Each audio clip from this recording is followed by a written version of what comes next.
My father crushes my dreams to protect the golden child and refuses to pay for my tuition, but I get my sweet revenge. I have a younger brother, 28, and we were raised by our dad, 56, ever since we were in middle school. My dad has always favored my brother over me, and with time, I got used to it.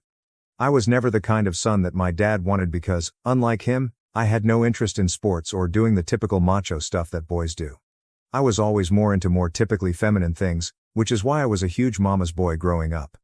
I loved everything to do with the kitchen, reading books, and even singing.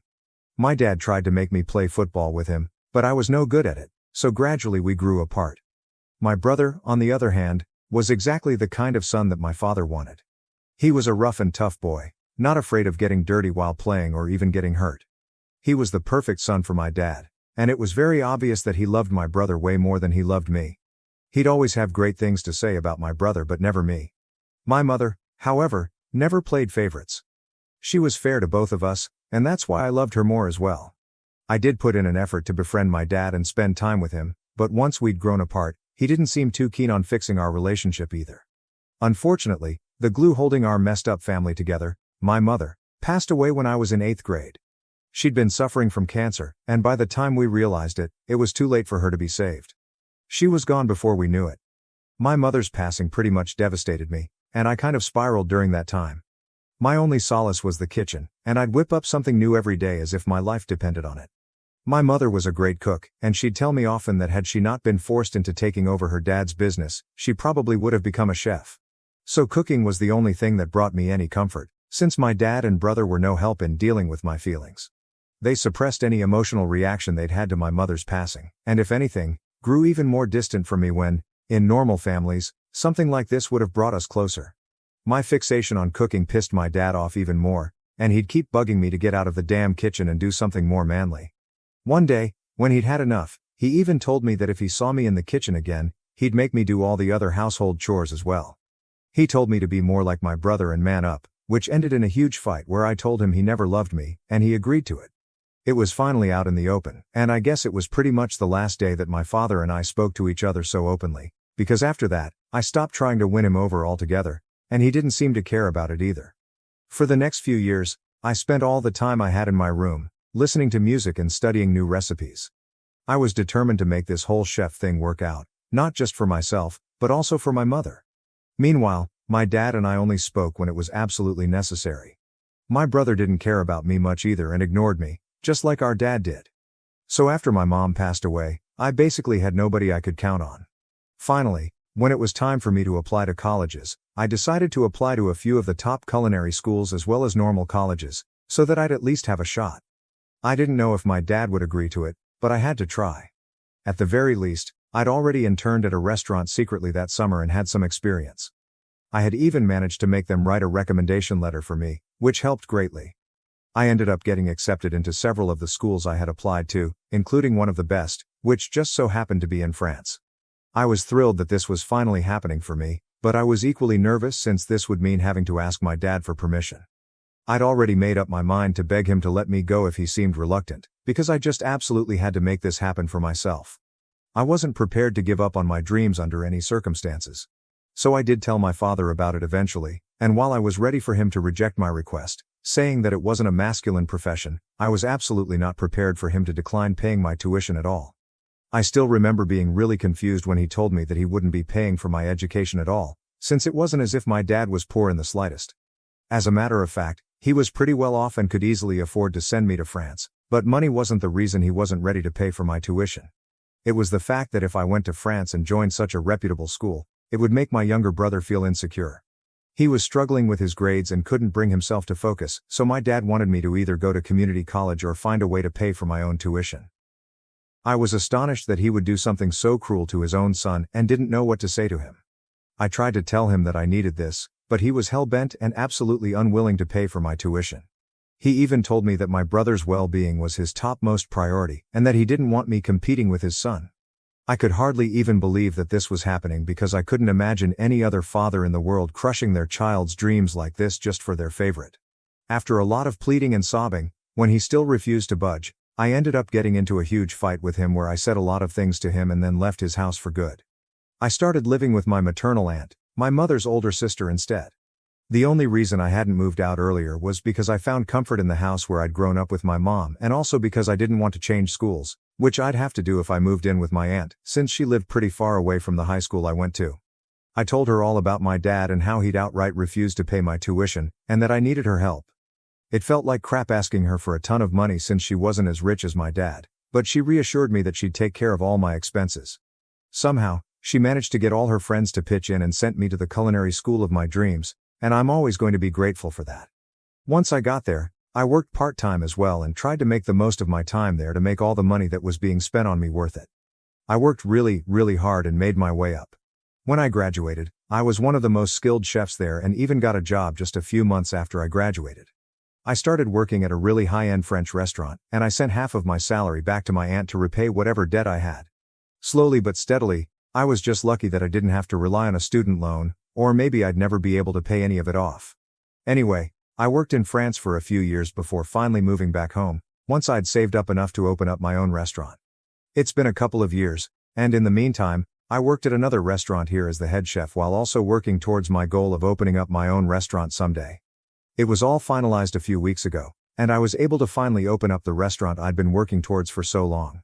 Two of my friends from back when I was in France also joined in on my business idea and became co-owners with me, which is why I was grateful when they allowed me to choose what we were going to name the restaurant. They happened to be from the same state, so we were all okay with opening our restaurant in my city of choice as well. I chose to name it after my mother, which was a really lucky coincidence for us since my mother actually has a really beautiful and uncommon name in the city we called our home. It was all finally falling into place. A few days back, we even had a little party for a few select guests before we were officially open for business. Of course, I invited my aunt and a few of her friends who'd also pitched in to help pay for my tuition. I also invited some of my friends back from school, but that was pretty much it. I didn't invite my father and brother because of obvious reasons. Even if I'd wanted to, I couldn't have since I hadn't spoken to them ever since I'd left home, and neither had they bothered to ever get back in touch with me. I guess all of us were better off this way, but I should have known that they would definitely show up to piggyback on my success someday. And that's exactly what happened. At the party we threw, they showed up an hour before the party was due to begin but weren't stopped by security since we shared the last name. They claimed that they were here to surprise me, and at least that bit was true. I was definitely surprised when I saw them. My dad and brother greeted me like nothing awful had ever happened in the past and were really warm towards me, probably for the first time in my entire life. I was shocked to see them, so I just froze when they first entered the restaurant. My buddies noticed that something was off, and after politely greeting my family, they left us on our own. I'm thankful that they were able to pick up on my discomfort. I still hadn't recovered from the shock of seeing them again when they dropped another bomb on me and showed me a gift that they'd brought for me. It was a portrait of my mother, and my dad even told me that he commissioned it for me to hang up in my restaurant. As soon as he'd heard that a new fancy restaurant with this name was opening up in our city, he'd known that it was definitely none other than his son. He even told me that he'd always known that I had it in me. My brother, too, was jumping on the bandwagon and praising me, telling me that he was immensely proud of me. I couldn't believe my ears and knew instantly that something was very strange about all of this. I didn't say much and kept waiting for them to get to the point because I knew there must have been a reason for them to be here. I let them speak, and eventually, they did get to the reason they were here. Apparently, my brother was working as a bartender now, and even that was possible just because my dad had managed to convince a friend of his to give him a job at his club. My brother's grades had kept falling throughout high school and college, and that's why he didn't end up in the high-paying positions my dad had always expected from him. On top of that, he'd also been slacking during his high school football games, which is why he wasn't able to get a sports scholarship either. Ironically, he's the one who ended up having to go to community college because he got rejected everywhere else. What they wanted me to do was make my brother a partner in the business so that he'd have a more respectable position, even though he had done absolutely zilch to deserve it. I had the urge to laugh in their face but somehow managed to hold back and instead told them that I'd think about it. I wasn't going to think about it though. I just didn't want to turn them away. I wanted them to stay for the party because I had a much better plan in mind, to humiliate my family, who'd come out of the woodwork as soon as they received word of my success. They seemed reasonably pleased, but boy, oh boy, they had no idea what was about to come. After a while, our guests started arriving, and in an hour or so, everyone we'd invited was there. I spent the evening socializing while my dad and brother also did the same, and I even heard them boasting about me to a few people while I marveled at their sheer audacity. Towards the end of the party, it was time for the hosts, namely me and my partners, To give a toast. My friends went first since I wanted to save the best for last. Then, finally, it was my turn to speak. That day, I was finally going to speak my heart out. I started off by thanking all my guests and raised a drink to my mother first, since she was the reason I'd even ever been able to achieve so much. I strongly believed that it was her faith in me as a child that had made me believe I could do any of this at all, and that had stayed with me even after she was gone. After I'd paid my due respects, I decided to get to the real respect as well. I brought up how I'd had to take a loan from my aunt and her friends to go to culinary school and thanked her as well. Then finally, I got to the reason I'd had to take a loan for my tuition in the first place: my family. I brought up how I'd grown up with a father who never loved me or had any faith in me, and always berated me for having feminine interests like cooking. I had a younger brother who was the replica of my dad. I told them all about how my dad had refused to pay for my tuition out of fear that I'd end up becoming more successful than my younger brother, who was his golden child. This is why I ended up leaving home, but despite all odds, I was able to rise and become who I am today. So in a way, they did deserve some credit for creating all the hardships I've had to face. Otherwise, I never would have found out how resilient I was. A lot of people shot my dad and brother the nastiest looks they could manage while I was saying all of this, and even they had the good sense to at least look ashamed, even though I knew that they didn't feel that way in the slightest. Anyway, I then walked over to my dad and brother and actually hugged them, putting up the same pretense that they had when they visited me today. "Two can play this game," I announced. Because you'd shown up to celebrate my success today, I'd forgiven them for whatever had happened in the past, and I was even ready to give my brother the job of a bartender at my restaurant. To other people, this obviously seemed like a really emotional reconciliation, and they ended up actually clapping for me at the end of my speech. There were a few wolf whistles. Only my family and I knew that this was nothing more than an attempt to humiliate them, which I'd done quite successfully. But they had to smile and act like they were super grateful for what I'd done, since they couldn't exactly storm out angrily, which is exactly what they wanted to do. After a while, when the crowd had cleared out and it was finally time for us to go home, my dad and brother confronted me right outside my restaurant. They were furious, and I swear there were angry tears in my brother's eyes. They demanded an explanation for what I'd done. If I'd never intended on making my brother a partner, then I should have just turned them away as soon as they arrived. I just laughed and told them that this was my form of paying them back for everything they'd done for me over the years. "This is exactly what you deserve." Then I walked away and didn't bother to look back, even when I heard my brother crying about how this was the cruelest thing, and even yelling after me to tell me that I'd regret this. But I didn't care, since I was already in my car and was driving away. That happened a couple of days ago, and I haven't heard from them since. My aunt thinks that I might have gone a little too far with this one and should have just kicked them out at first, but I don't agree with her. This was well deserved. I'd had enough of humiliating my father and brother. Update 1. Hey, I decided not to reach out to my family to apologize, in spite of what my aunt had said about me being way too harsh. I don't feel sorry about what I did, so I'm not going to pretend I do and go out of my way to say so. They could have taken the opportunity to apologize to me when they visited me, but they didn't. I explained this to my aunt as well, and while she still believes I shouldn't have done what I did, she hasn't said much about it. I guess this is just one of those areas where we agree to disagree, and I'm okay with that. In other news, my brother has made sure that he goes behind my back to talk crap about me to all our friends from school. It's unfortunate that we went to the same high school, since this just means that random strangers from school are now texting to confirm the rumors that I'd humiliated and then kicked out my dad and brother from my restaurant after feeding them 3-day-old food on purpose. Yeah, he exaggerated the story to make himself seem like the victim, which is pretty unsurprising. Ordinarily, I wouldn't care about petty rumors, but I don't want potential customers taking these rumors seriously.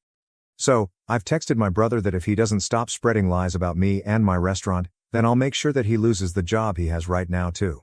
I'm hoping that it works, because I really don't feel like dealing with their unnecessary crap right now.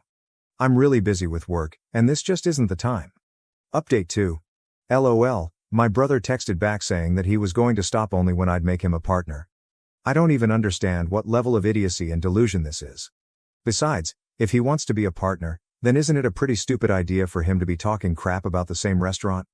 I'm pretty sure this is my dad's tactic to ensure his darling son lands a high-profile job without doing any real work. But unfortunately, it's not going to work with me. I've told him that if he doesn't stop, then he'll be hearing from my lawyers, and that he's in absolutely no position to be negotiating with me right now. The only reason I haven't done anything yet is because I don't want to get caught up in unnecessary drama, but I'll definitely mess him up if he tries anything funny after this, and he should take this as my last warning. I really hope he does, for his own good. Update 3. So, guys, it's been around a month since the last update, and since I've been really busy, I haven't been able to fill you in on what happened after that. My brother did stop talking crap about me behind my back, but they were still pretty desperate to join in on my success. So, my dad decided to pay me a visit with my brother a few weeks ago, just to intimidate me. They showed up at my house, threatening to sue me for using my mother's name for my restaurant, and even told me that they'd already spoken to a lawyer. So, if I didn't want any trouble, I needed to make my brother a partner as soon as possible. Obviously, I called their bluff immediately since no lawyer would take up such a stupid case. I think they were forgetting a very important fact. She was my mother too, and not just his wife. As far as I was concerned, no law could stop me from using her name. By then, I'd had enough of their bullcrap, so I told them that if they didn't leave me alone, they'd be forcing my hand, and I'd have no option but to call the cops. My brother lost his temper at that point and tried to grab me by the collar, but luckily, my dad held him back.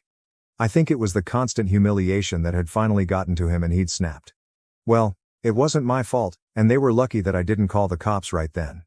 I told my dad that he needed to get the hell out, but he only told my brother to go cool off in the car and that he wanted to speak to me in private. After my brother left, he tried to manipulate me by telling me that if my mother knew what I was doing to them, then she'd be really upset with me and I should bury the hatchet. At this point, I told him to leave me the hell alone because even I was at my limit. He couldn't just use my mother to get his way. That was just low. To be honest, we were way past the point of reconciliation. Not once had either of them apologized to me, even once, so I really didn't understand why they expected me to forgive them without even asking for it. As for what my mother would feel, I'm sure she would have felt equally let down back when my father had refused to pay for my tuition, and for that matter, every freaking time he made me feel awful about myself. So, he should be the last person to give me a sermon about what my mother would and wouldn't like. I know she's proud of me wherever she is, and nothing that my dad says is going to change that. At least my restaurant is doing well, and hopefully, we'll be able to expand soon enough. My parents tried to screw over my dying stepmother, blew up all of our lives instead. My 17 female stepmother Jane is a wonderful, wonderful woman. She and my father got married when I was 4, and she's been a rock in my life ever since. My mother was always my primary caregiver, but up until that point her relationship with my father was acrimonious and I basically never saw him.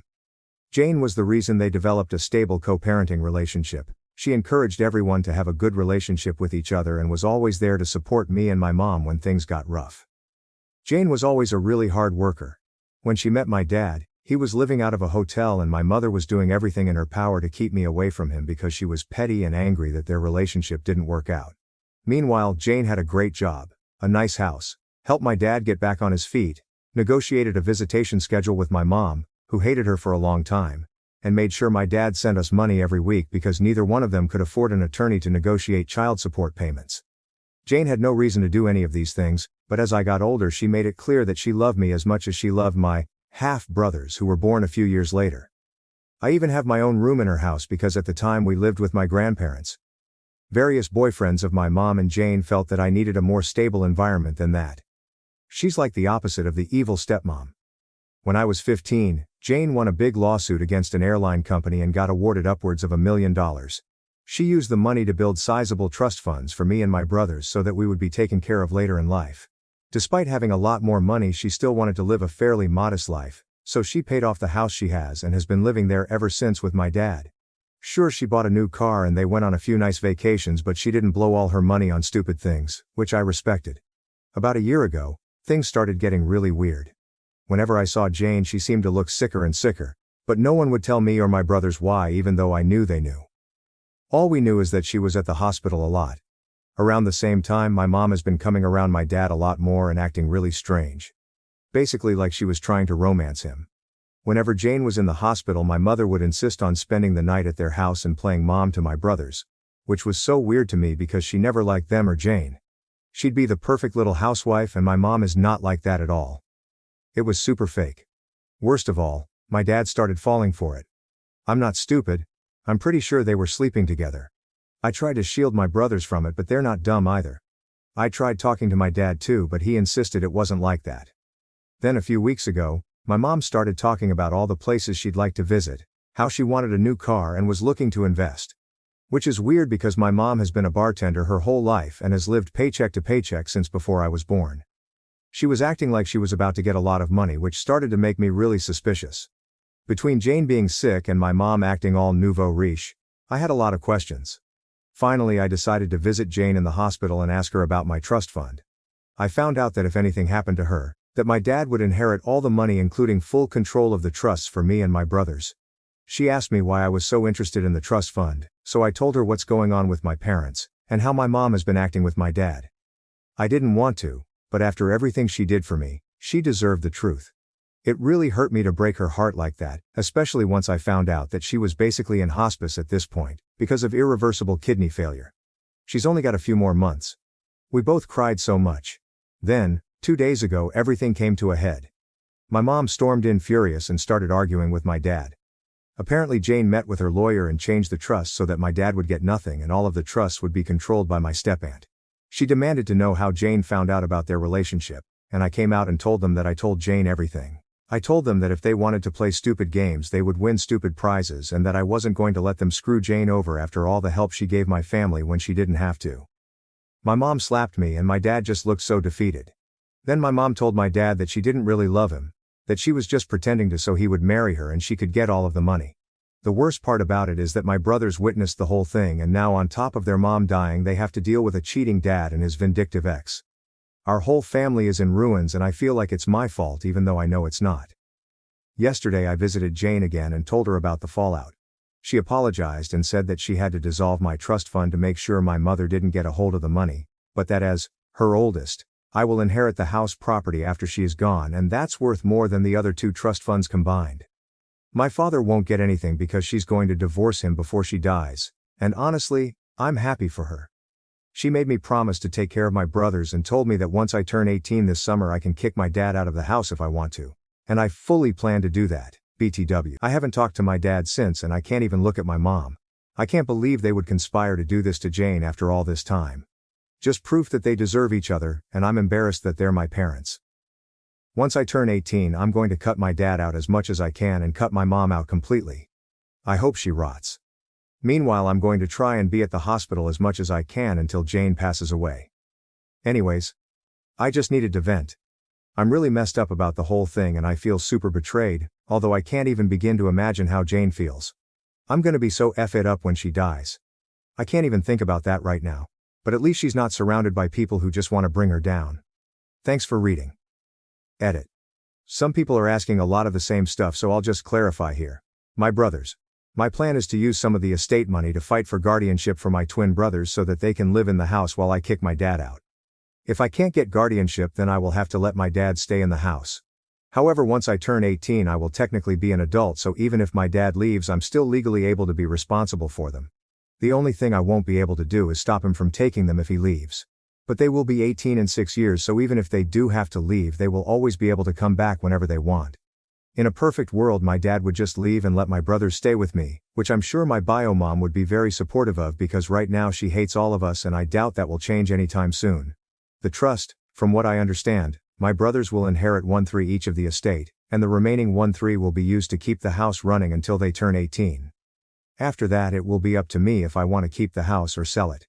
At that point my brothers will still have money left in the trust so they can branch out or do whatever they want, otherwise I will not sell the house and just pass it on to them or keep it and maintain it myself, and they can just stay with me as long as they need to. Edit to the edit. So I just spoke to Jane and she told me that the reason she dissolved the trust is because originally it was going to be split 3x between us kids, and my dad would inherit the house. She dissolved my third and switched it over to make it to take care of the house maintenance, and instead put the house in my name so my dad wouldn't get it. Plus by doing that at least financially I would be getting a much bigger share. The house is worth about 1.5x the amount of my brother's trusts. I just wouldn't be able to do anything with it until my brothers are 18, which I'm totally cool with. Sorry if I don't have a better answer, but I'm just trying to translate what she told me. My parents. The big fight happened on Sunday and I haven't spoken to either of my parents since. I think they're both at my mom's place right now, but that's fine with us because we're all still mad at them so they can stay gone for all we care. I know technically that's not legal to just leave us alone, but I've been taking care of my brothers for over a year. I can handle a few days while he gets his shit together. Screw both of them. Hope that clears some stuff up. Too long, didn't read.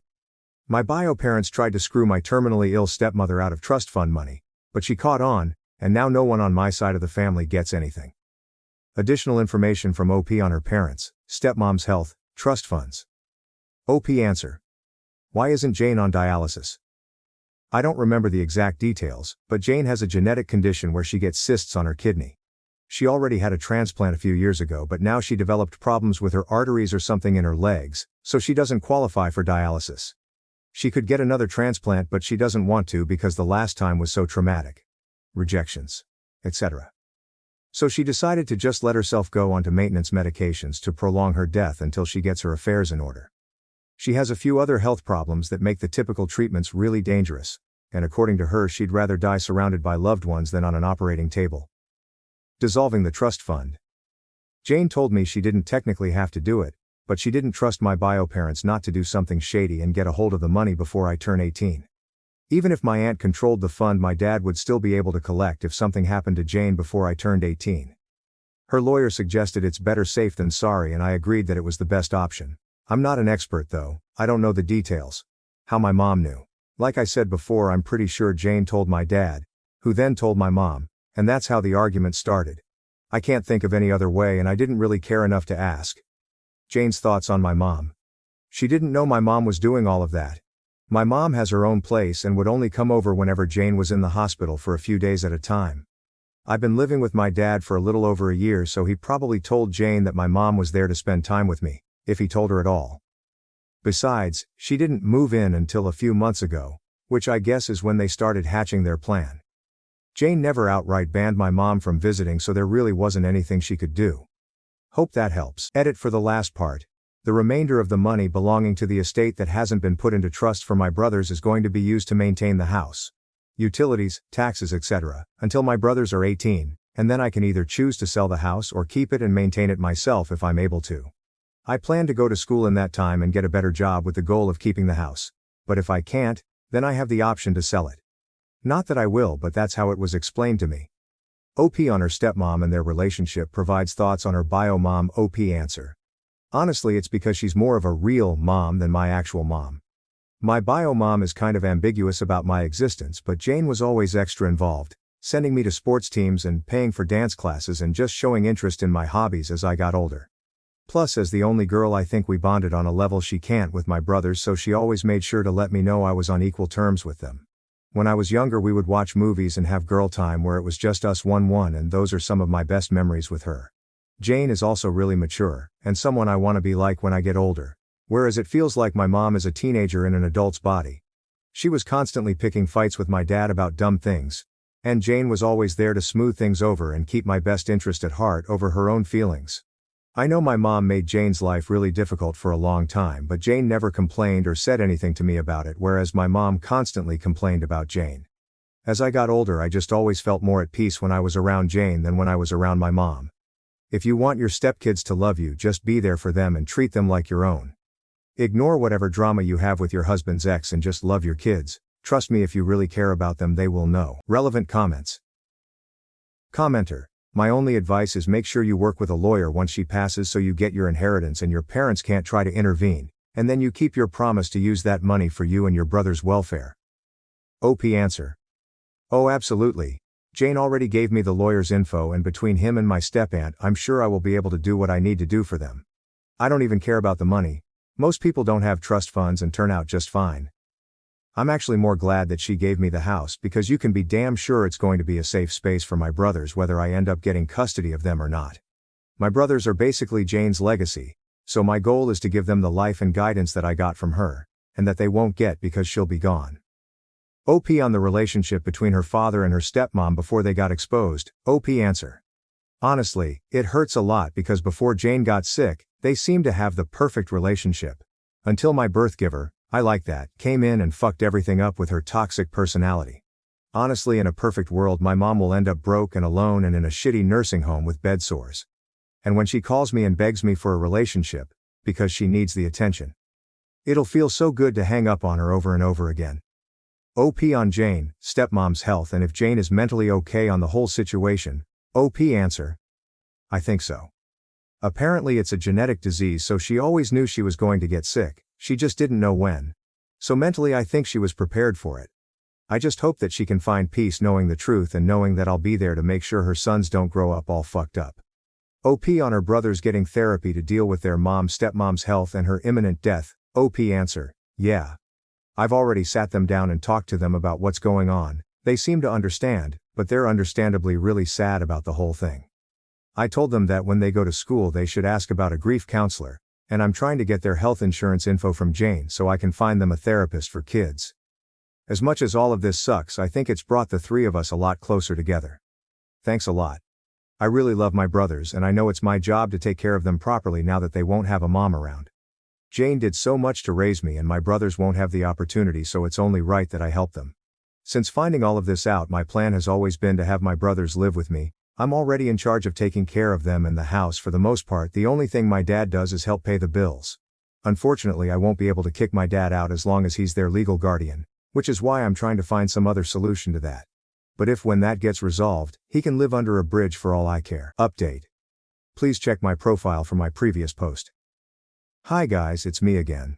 A lot of you asked me for an update on my situation with Jane and my family, so I've come back with a few things that have happened since I initially posted.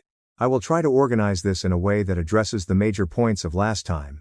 Jane is still alive and doing surprisingly well considering the circumstances. She's always been a fighter, and although her disease has been progressing, she's keeping a positive attitude with everything that is going on. She says she's grateful that she was able to see everyone's true colors before she passed, so she could go into the next life knowing the truth. We have become so unbelievably close in the past few months, and it's getting harder and harder to know that she's getting close to the end. She doesn't ever talk about it though, and I know it's because she doesn't want to hurt me, but we both know the situation, so we're just making the best of our time. I'm also not being completely transparent about all of the drama at home, but TBH, I don't think she needs to hear all of that. We did end up having that surprise celebration of life that I planned. A lot more people showed up than I thought, but they all got an Airbnb near the hospital where Jane is, and we were able to take her out and spend some time at the lake near the facility. It was super low-key, which I know Jane preferred, and I was even able to get her old college friend to come after I found him on LinkedIn LOL. We had food and there was music and we played games, and it was overall a really great time, except Jane started crying at the end, but she promised me it was just because she was grateful. My brothers are also doing okay. My aunt, Jane's sister, is currently paying for them to go to therapy, and they've become a lot more open about talking about the situation. They just turned 13, but a lot of the time it feels like I'm talking to actual adults LOL. They've become really independent lately, in a good way, and aside from me driving them places, I don't really have to do much for them anymore. Their grades aren't super great, but they're not failing, and considering the circumstances it could be a lot worse. They still hang out with friends, and I'm keeping an eye out for like depression symptoms and stuff. The situation with my mom is as funny as it is embarrassing TBH. She spent a few weeks ignoring us, and then she tried to crawl back into my life, basically begging me to let her move in because her lease is about to expire and she has nowhere to go. That convo went about as well as you'd think, and she ended up calling me an ungrateful bitch. And that I couldn't just ignore her because she's my mom. I told her to get out of the house before I call the cops and to go back to my dad, who at that point was only coming home every few days to check on us and grab some clothes. After that she tried coming by a few times, and when I wouldn't open the door she would lose her mind and start yelling through the neighborhood. After 3 instances of this I finally called the cops, but because I'm 17 they told me there's a possibility that I would have to go home with her since technically I'm a minor, and need to be with the custodial parent. I told them no way because I was the only one watching my brother's ATM. That led to a whole thing where after a few hours my dad basically showed up and I was allowed to stay there because there was finally an adult present, and I'd basically lived there for over a year. After that the cops firmly told my mom that if she keeps showing up and causing drama, my neighbors confirmed that she'd been there a few times screaming, that they would arrest her for trespassing since technically it was Jane's house and not hers. She left and hasn't tried coming to the house anymore, but for a while she would call me constantly telling me I owed her and all kinds of stuff. She's now blocked on everything, and anything she needs to say to me gets filtered through my dad. As for my dad, well, since he's basically required to be here for another 2 months until I turn 18, we've basically just avoided each other. It's not too bad though, because I've been heavily relying on guilting him for everything to get my way. For example, he was going to contest the divorce, but I threatened to kick him out when I turn 18 if he does that, so he just signed all the paperwork for a quickie divorce, and is basically doing whatever Jane tells him to do. I don't openly disrespect him or anything, he's still my dad, but I've made it clear that I have no intentions on doing anything he says ever again, and he doesn't fight me on it. Most of the time he's just in his room, and sometimes he'll go back to my mom's, but only for a day or two before they argue and she kicks him out again. Lol. I haven't decided whether or not I'll kick him out yet, and we haven't talked about it either, so I'm kinda playing it by ear. As for me, I'm handling everything as good as I can. I found a new job where I make a little more money, so I've been focusing on saving as much as I can and just being there for my brothers. Between working and school and visiting Jane, I've been so busy I haven't really had time to really stop and think about everything, but I know it'll come. One of my friends has really stepped up and helped me manage everything, and I'm super grateful to him for being there for me and my brothers, so we'll see how that goes. Anyways, I wish I had something more exciting to share, but that's what's happened since my last post. Thanks again for all the support on my last post. Relevant comments. OP on the possibility of her stepmom being poisoned from her parents to get Jane's money. OP answer. Hi there. A few people have mentioned this, and yes, we are absolutely certain she is not being poisoned. It's a genetic disease causing her kidney failure, and we have known about it for a long time, but she shielded us from the worst of it. Hence why her sudden decline in health was such a shock to us. We thought she had more time. My brothers have also been screened for this disease, and thankfully neither of them have it. Edit to add. I'm turning 18 in a few weeks, so I don't need to get emancipated, and my dad has already agreed that my brothers will stay in the house with me, because they have nowhere else to go. OP on Jane making video clips for her brothers. OP answer. Yes. Actually, a few people suggested this in my last post, and we have been doing this for a few weeks now. Jane has a little digital recorder that she's been putting her thoughts down on, and she's also written a few letters to us for major milestones. My brothers do not know about this, as we want to surprise them, but that said, they have been coming to the hospital more now that they're in therapy and able to deal with it. I know they do not want to have any regrets, even though it's a difficult situation.